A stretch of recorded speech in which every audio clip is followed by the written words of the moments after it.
Good morning, I hope you're having an absolutely fantastic day. Now, a couple of months ago, I released a track called Be At Rest. If you haven't heard it yet, there'll be a link in the description down there to stream it on Spotify. It's a sort of silky smooth, ambient, piano and string-based composition that I wrote while thinking about a feeling that you have of sort of being calm about something that you can't control anymore, as pretentious as that may sound. So I wanted to sort of capture that feeling of resolve and rebirth, and I decided that one way of going about that would be to write this track, but I knew that I wanted to write it in a very simple way. It wasn't about the musical complexity of what I was doing, it was about the feeling that it would hopefully solicit in people. So I went with a very standard, basic chord progression.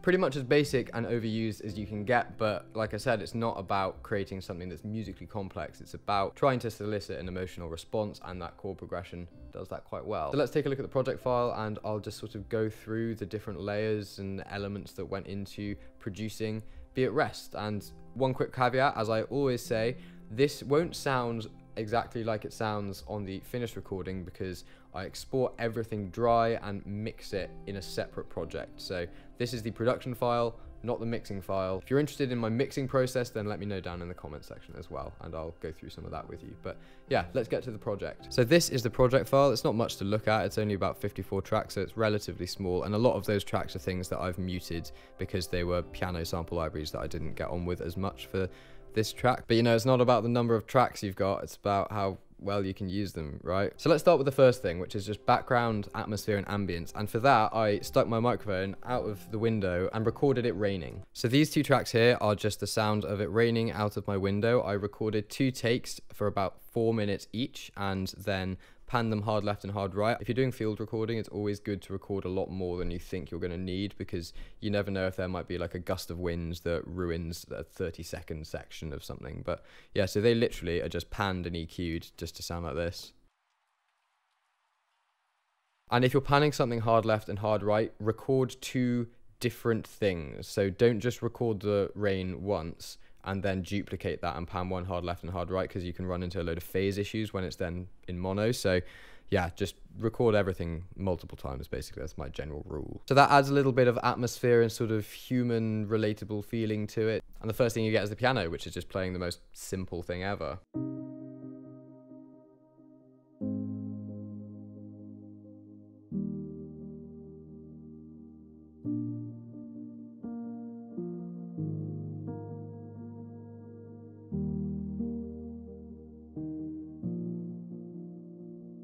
Over which there's another piano playing some other stuff that just kind of makes it a little bit more interesting.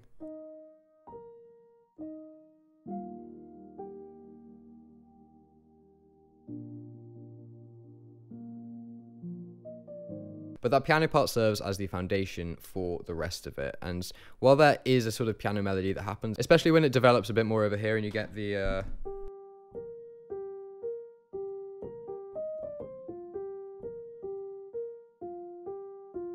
that's just the foundation, and that's when a whole load of other things are introduced, mostly being strings. Now, they're down here, but I'll look at some of the other sort of ambiences that I used as well, which was mostly, there were some pads, which is basically just like one sort of shimmering pad, which is labeled Shimmering Atmos 1 here.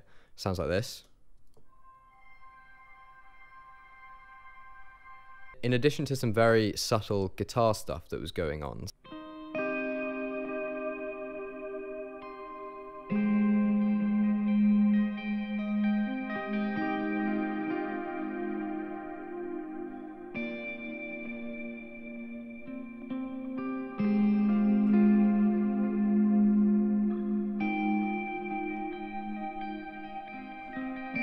So nothing special at all, just some harmonics really. But when you add that in with the piano stuff that's going on,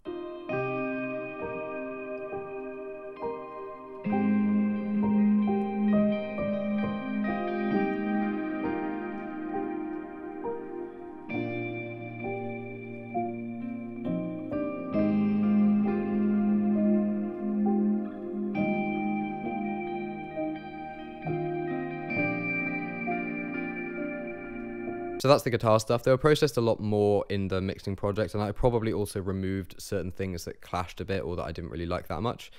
But yeah, so there's that. There's all of the shimmery stuff that's going on as well. It's not a super obvious thing, but if I take the shimmer out, like, it's boring, isn't it? And of course, it would frankly be rude of me to have any track that I didn't use a Juno emulation sort of synth.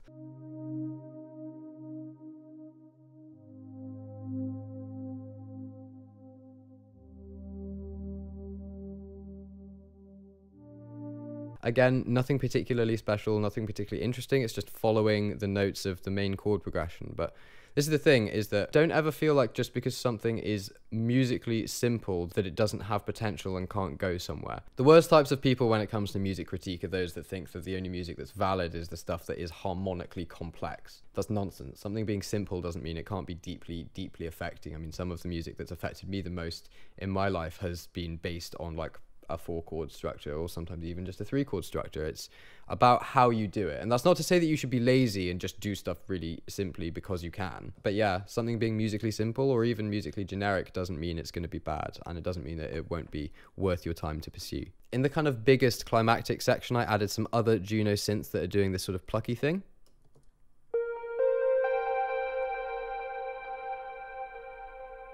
Another instance of the shimmer.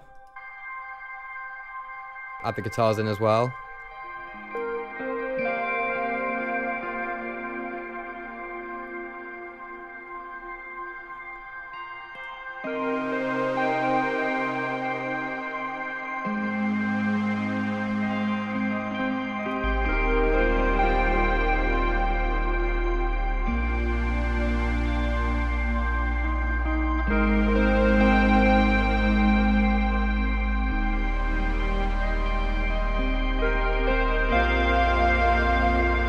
One quick thing to mention as well with the Juno pad, it's labeled expanding for a reason.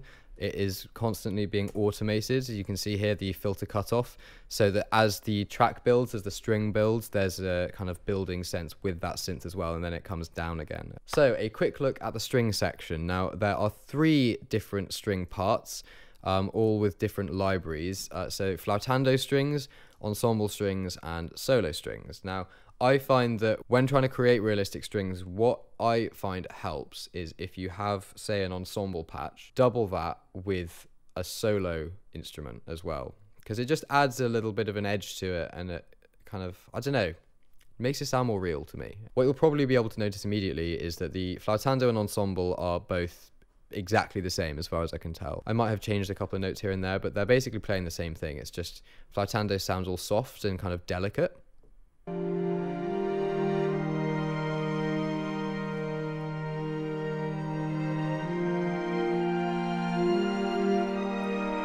The ensemble ones have got a bit more body to them.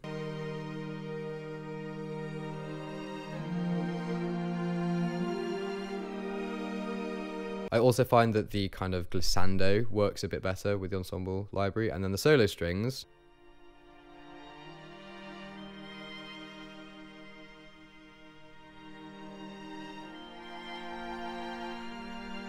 You wouldn't want to have the solo strings just by themselves. I mean, if you're recording like a string quartet, you'd really want to record actual players. But if I add the flautando strings into that,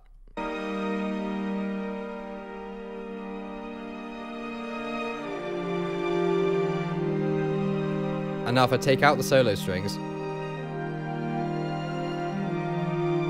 kind of fades back a bit. And then if I add these in again,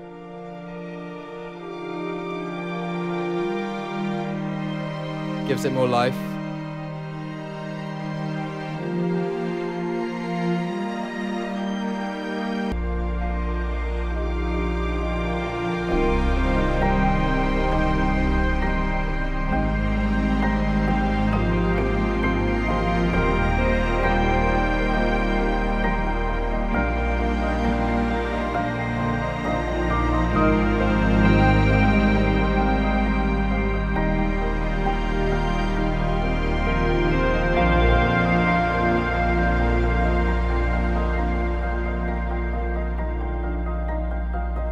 And that's basically it. One other thing that I did, I can't remember if I kept much of this in the mix file, but this track here, the one that's labeled Pianist, is an instance of the Unicorder. And the Unicorder has this really interesting feature here, which is pianists. And basically that just means that you can add a load of creaks and rumbles and stuff into it.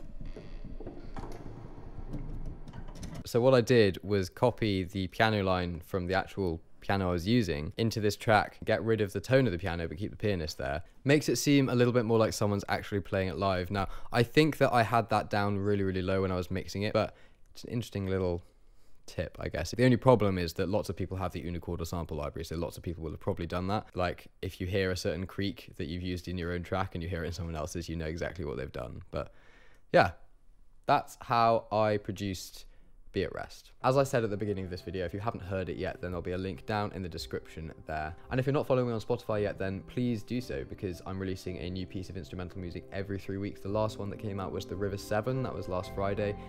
Thank you so much to those of you who've been listening to that and saying so many kind words about it. In 2 weeks time, the next release called Fractal is coming out. That's much more beat driven. There are 808s and a load of trap percussion in there while still retaining a kind of ambient, ethereal feel, I think. I mean, that's how I describe it myself. Someone else might just describe it as being a bit shit. Thank you so much for watching. I hope you have an absolutely fantastic day, and I'll see you very soon.